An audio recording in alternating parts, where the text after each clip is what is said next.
Growing up in a seemingly typical suburban family in Massachusetts, Liz, always knew my place. My sister, Kate, was the golden child. Her every achievement was celebrated with grandeur, while my own successes were often dismissed with little more than a, "That's nice, dear," before the conversation turned to Kate. It was hard not to notice the difference, especially when our house was a constant shrine to Kate's life. I still remember my 10th birthday clearly. Kate, who was 2 years older, was in the midst of preparing for college interviews, so my parents completely forgot about my birthday.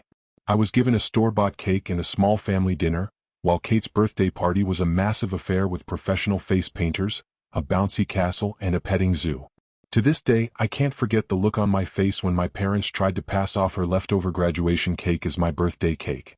I didn't make a scene, but inside I felt hollow.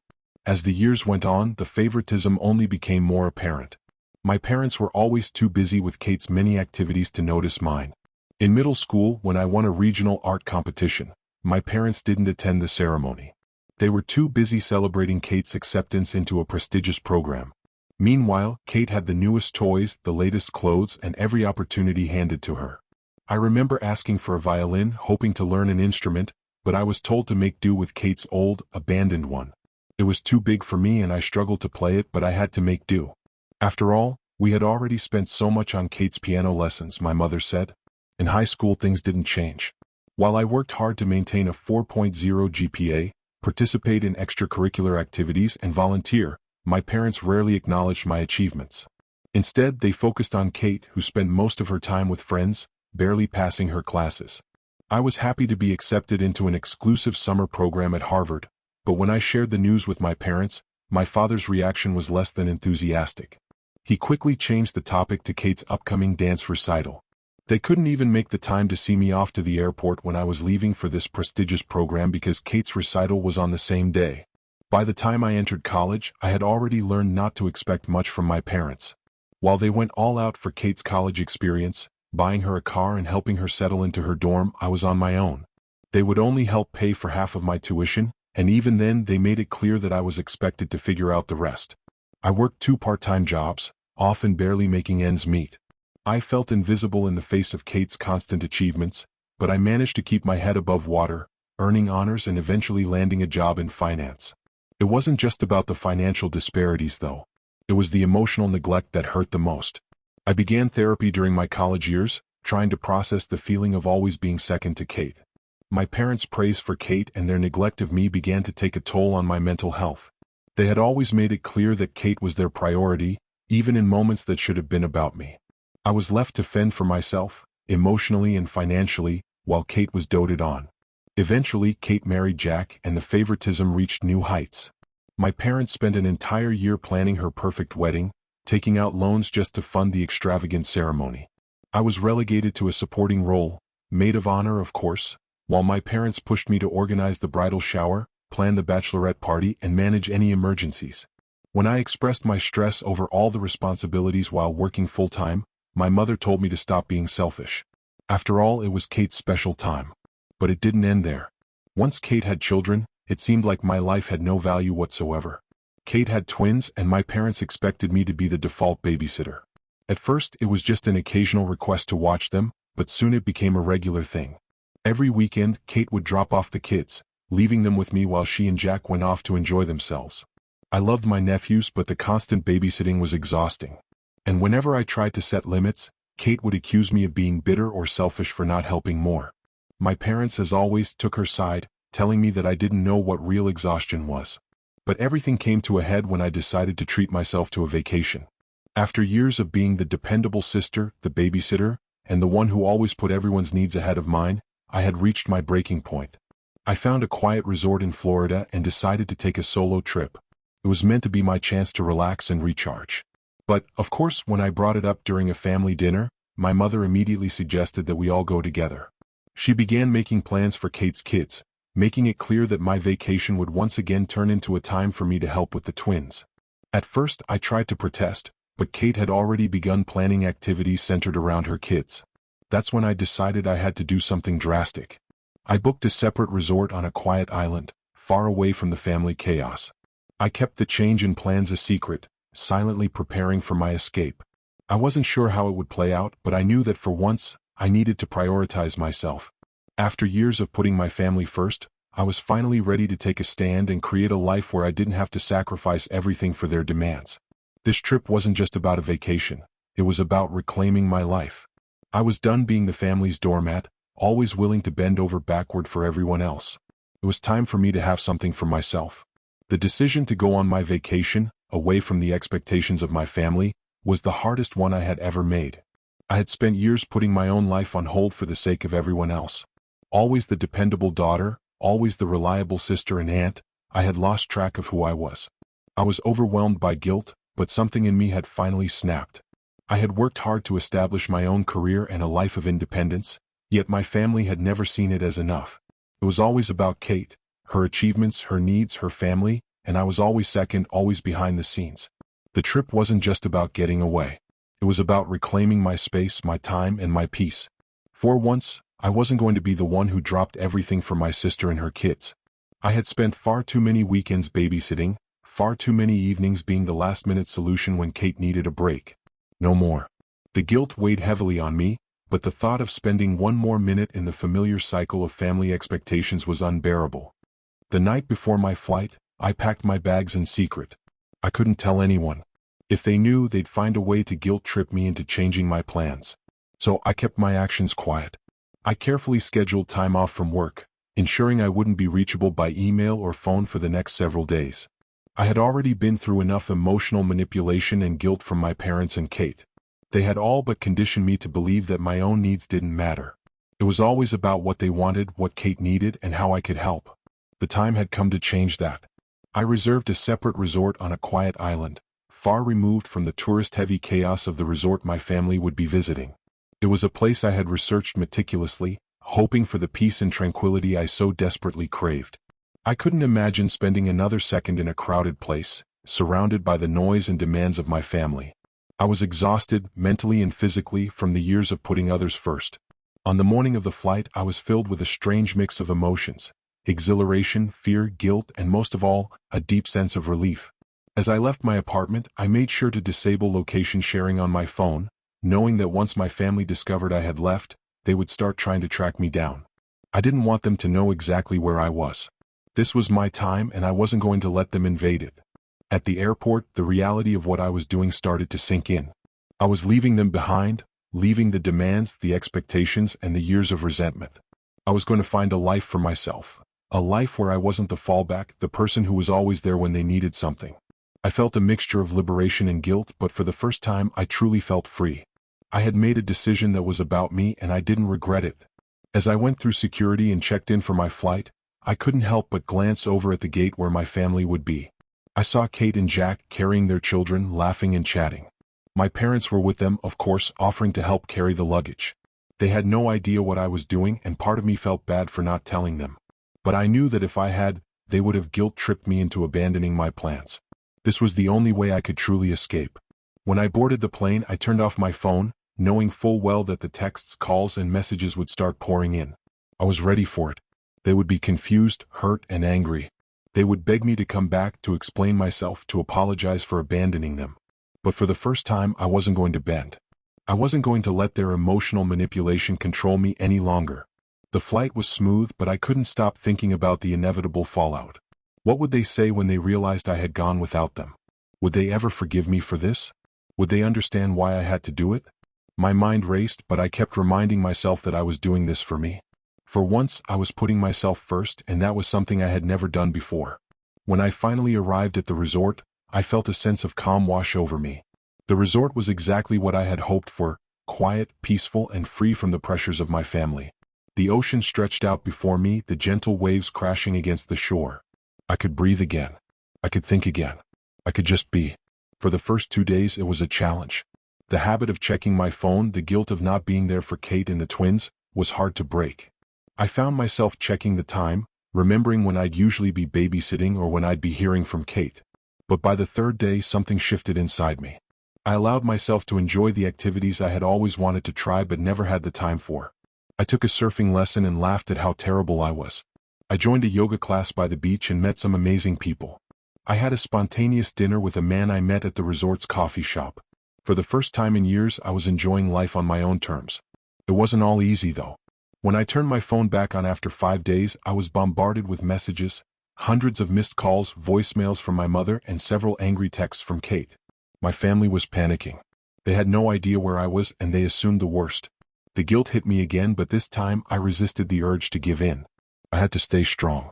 This was my time to set boundaries, to reclaim my life, and to stop being the family's doormat. I wrote a simple message to the family group chat.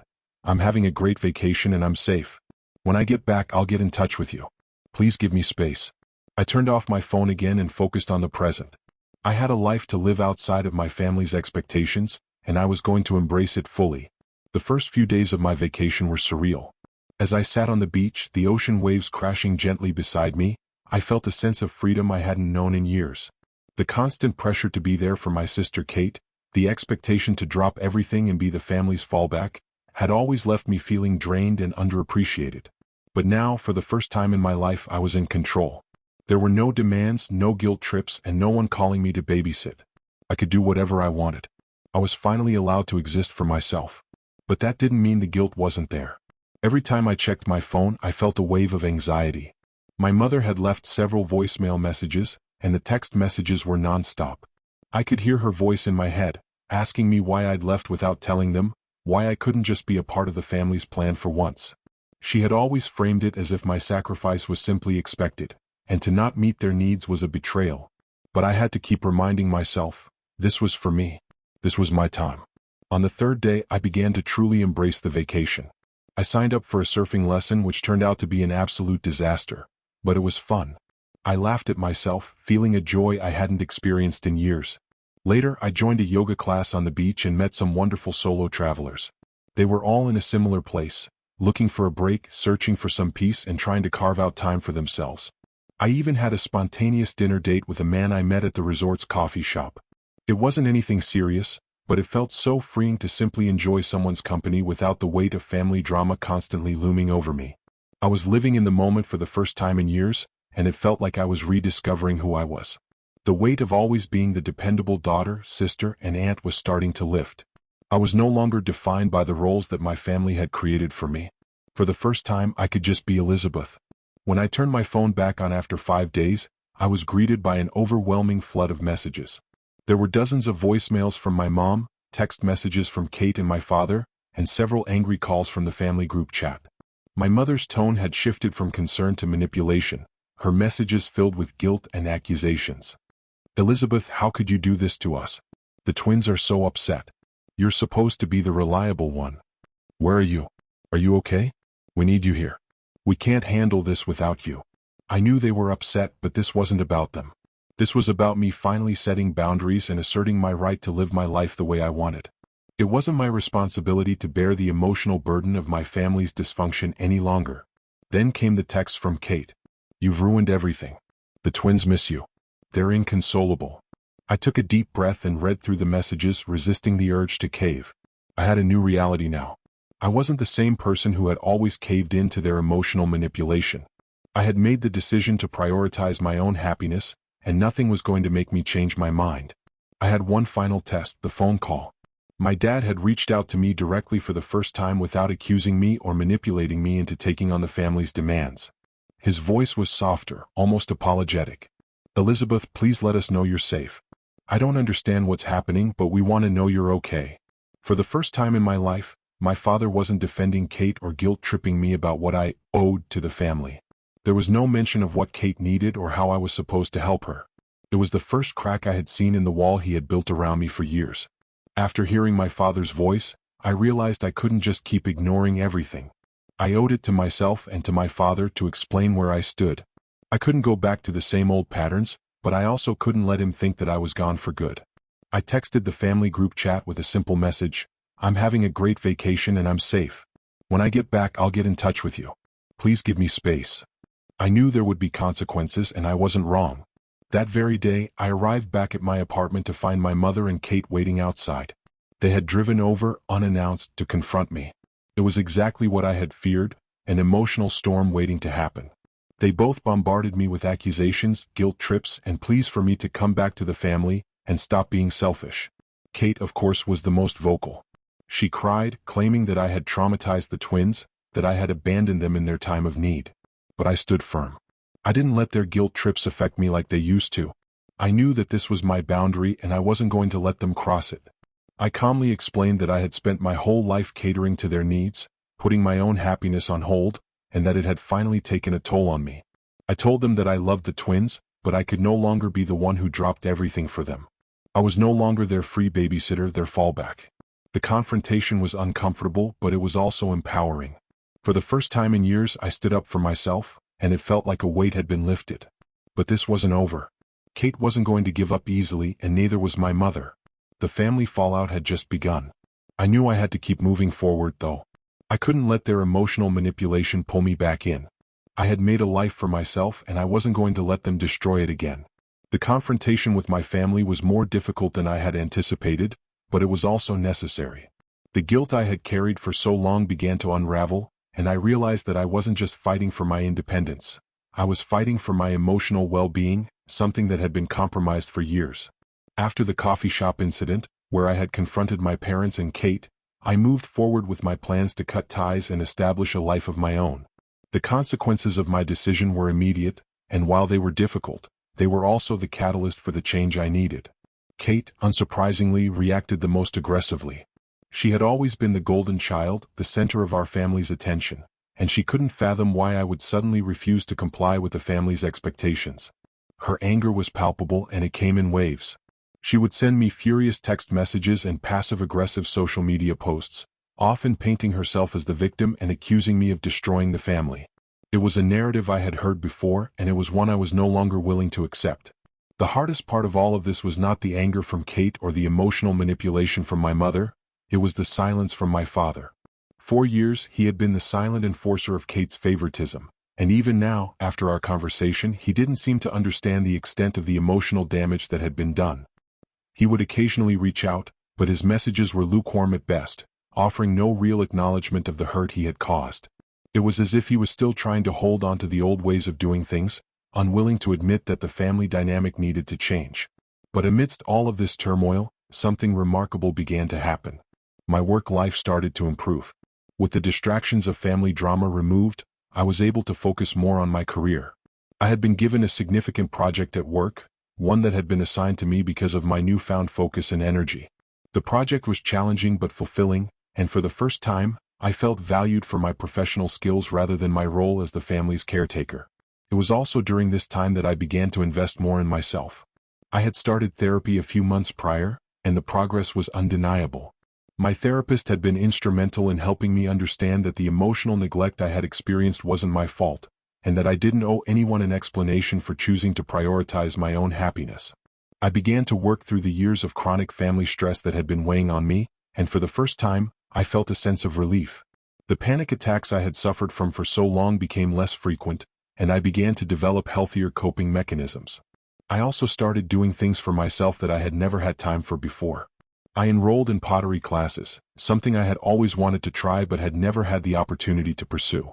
I joined a local reading group and started accepting dinner invitations from coworkers. It was as if I was discovering a whole new world, one where I could explore my interests and passions without the constant pressure to meet my family's needs. Despite the progress I was making, my family wasn't letting go easily.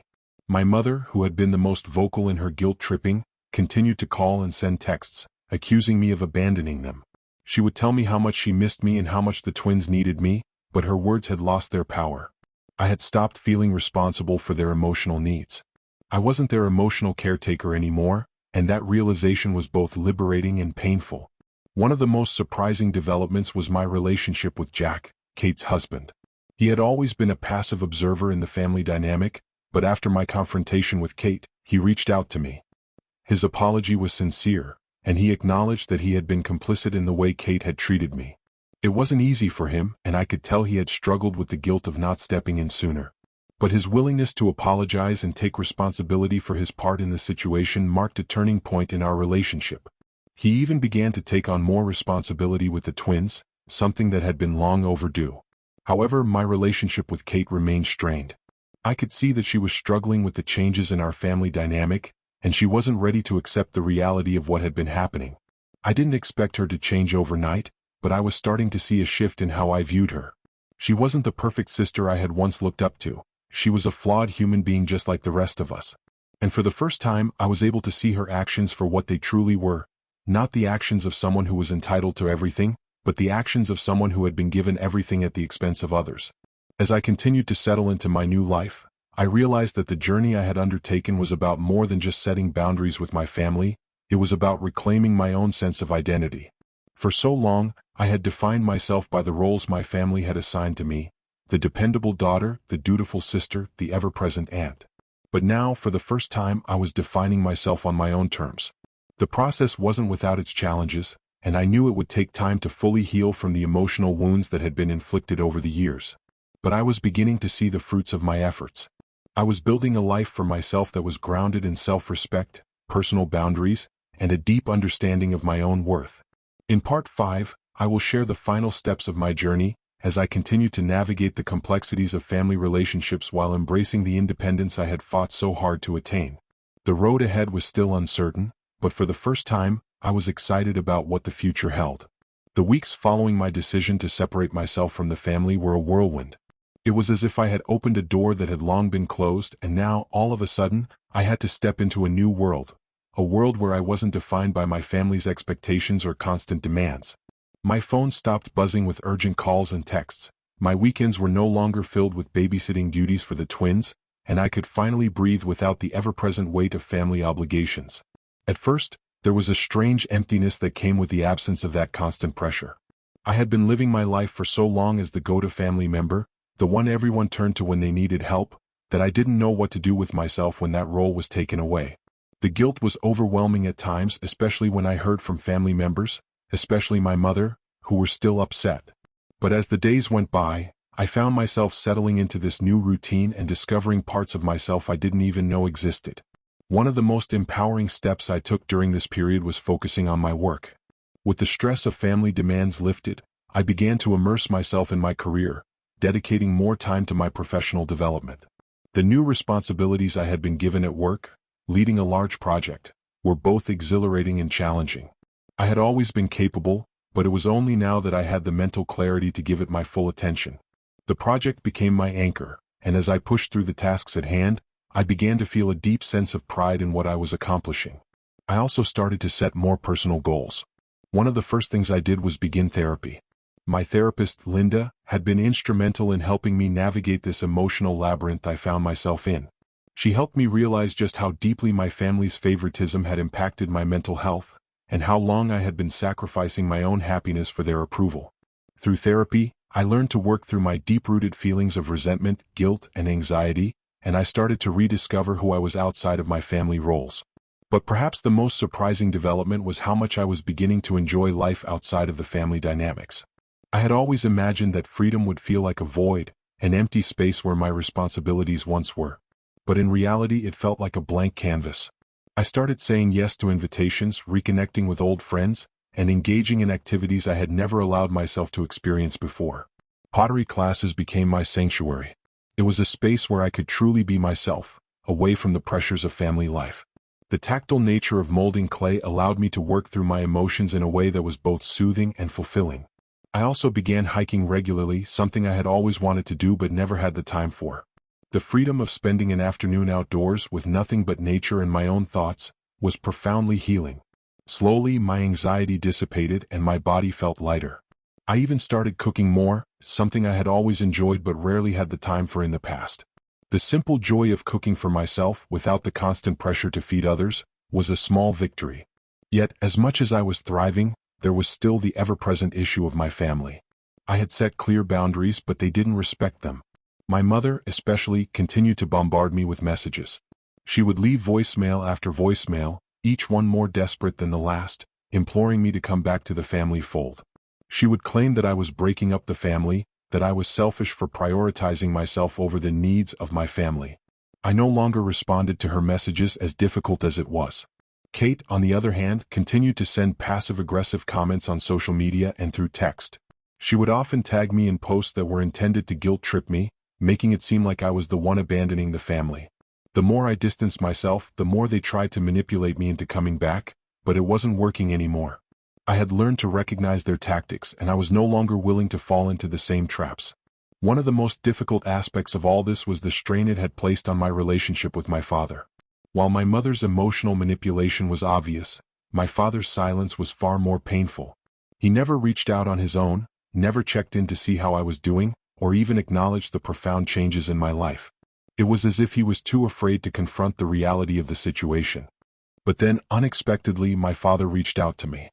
It wasn't the phone call I had hoped for or the apology I had longed to hear, but it was a step in the right direction.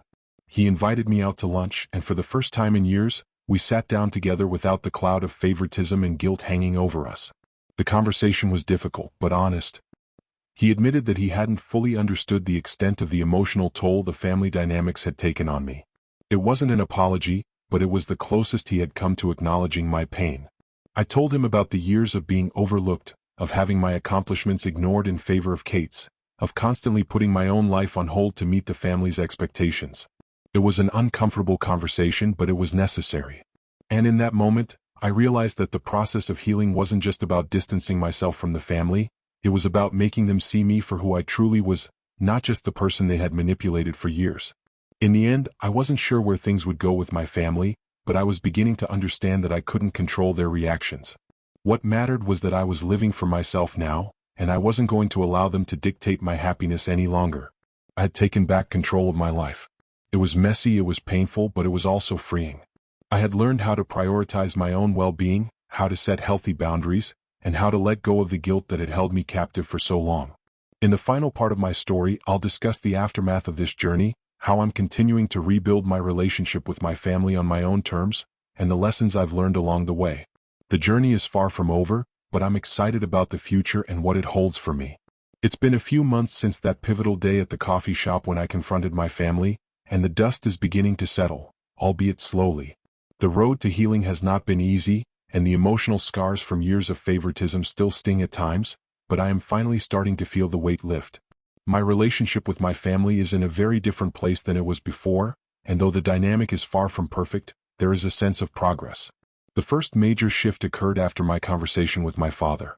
His surprise visit to my office, where he admitted that he hadn't seen the extent of the damage caused by the family favoritism, was a turning point. I had spent years craving that acknowledgement, and though it wasn't an apology, it was the closest I had ever come to hearing him understand my pain. After that lunch, something changed in him. He was quieter, more reflective. I saw a side of him I had never noticed before, a vulnerability that I hadn't expected. It wasn't immediate, but over time I could tell that he was wrestling with the truth of what I had said. It wasn't an easy realization for him, and while it didn't immediately erase years of neglect, it was a start. As for my mother, things have been more difficult. Her anger and resentment over my decision to live my life on my terms have not dissipated easily. She continues to make attempts to manipulate me, often playing the victim and accusing me of tearing the family apart. She's used guilt in nearly every conversation we've had, claiming I'm abandoning them when they need me the most. But I'm no longer falling for it. I have set clear boundaries with her, and while the emotional manipulation still lingers, I no longer allow it to have the same effect on me. It's a struggle, but I am learning how to say no without feeling guilty. Kate, however, has been a different story. I was both shocked and heartened when Jack, her husband, reached out to me after our family meeting. He apologized for his role in enabling Kate's behavior and admitted that they had taken advantage of my willingness to help. For the first time, I felt like someone in my family was seeing the situation clearly. I appreciated his honesty, even though it didn't immediately resolve the years of tension between Kate and me. Kate, predictably, hasn't responded well to this shift. She's stubborn and prideful, and I'm starting to believe that she may never fully acknowledge how much damage her actions have caused. Her passive-aggressive remarks have continued on social media, and she's even made veiled comments about me to other family members. But much to my surprise, she did make one change. She began to hire part-time help to assist with the twins. While Kate still struggles to let go of her old ways, I see this as a small victory. She's taking steps toward self-sufficiency, and for that I'm grateful. The real test came when I decided to take the next step in my life, moving to a new city. It wasn't something I had planned at first, but with my newfound freedom and confidence, I realized it was time to make a fresh start. I found a small apartment in a quiet neighborhood, and for the first time in my life, I wasn't living in the shadow of my family. This space was mine. Mine to decorate, mine to organize, and mine to make my own. I was no longer weighed down by expectations or guilt, and that feeling was nothing short of exhilarating. I'm not going to lie, the transition was difficult. The first few weeks were filled with moments of doubt, and I struggled with the idea of leaving my family behind. I had spent so many years being the good daughter, the one who was always there, that I wondered if I was being selfish. But as the days passed, I found myself growing more comfortable in my new life. I began to embrace the small joys, making my own decisions, spending time with friends, and focusing on my work. I had time for hobbies I'd neglected for years: pottery classes, hiking, reading books I'd always wanted to get to. I wasn't just existing anymore, I was truly living. And the best part? I started dating again. Slowly, cautiously, I allowed myself to open up to the idea of a romantic relationship. I met someone through a mutual friend, and though we're taking things slow, I feel a sense of possibility that I haven't felt in years. For the first time in my life, I wasn't trying to meet anyone else's expectations. I was just being me, authentically and unapologetically myself.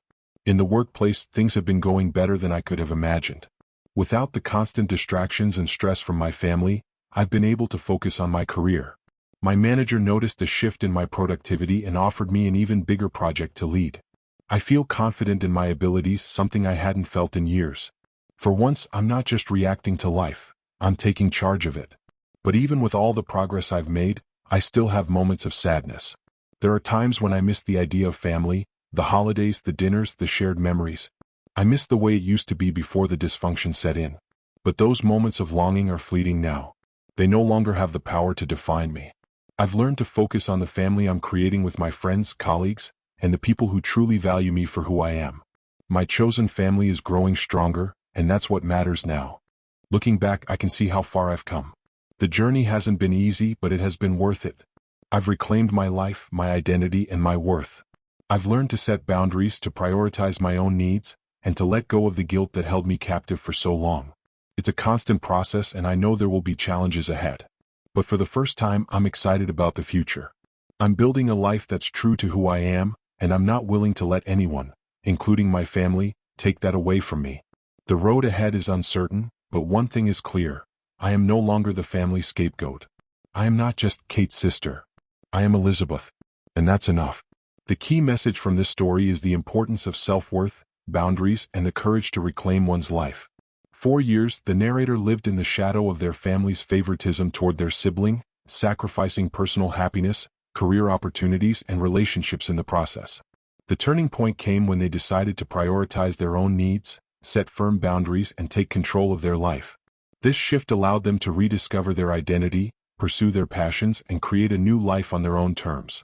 The lesson here is that no one should feel obligated to live for the approval or expectations of others, especially family. It's essential to recognize your own value and understand that true love and family support must be reciprocal. Sacrificing your own happiness for others may feel noble in the moment, but it can lead to years of emotional strain and resentment. Setting healthy boundaries is not selfish. It's necessary for emotional well-being and long-term happiness. For those who may be in similar situations, this story serves as a reminder that it's never too late to prioritize yourself, seek the help you need, and embrace the freedom that comes from living authentically. At any stage in life, it's important to surround yourself with people who respect your boundaries and who encourage your growth. Thank you for watching. I hope this story resonated with you and gave you some valuable insights. If you found this video helpful or inspiring, please drop a 1 in the comments to let me know. Don't forget to hit that subscribe button to stay updated with more stories like this, and make sure to like the video if you enjoyed it. Share it with anyone who might need to hear this message today. I'd love to hear your thoughts, so feel free to share your feelings about the video in the comments as well. Remember, taking care of yourself and setting boundaries is crucial to living a fulfilling life. Thanks again for being here, and I'll see you in the next video.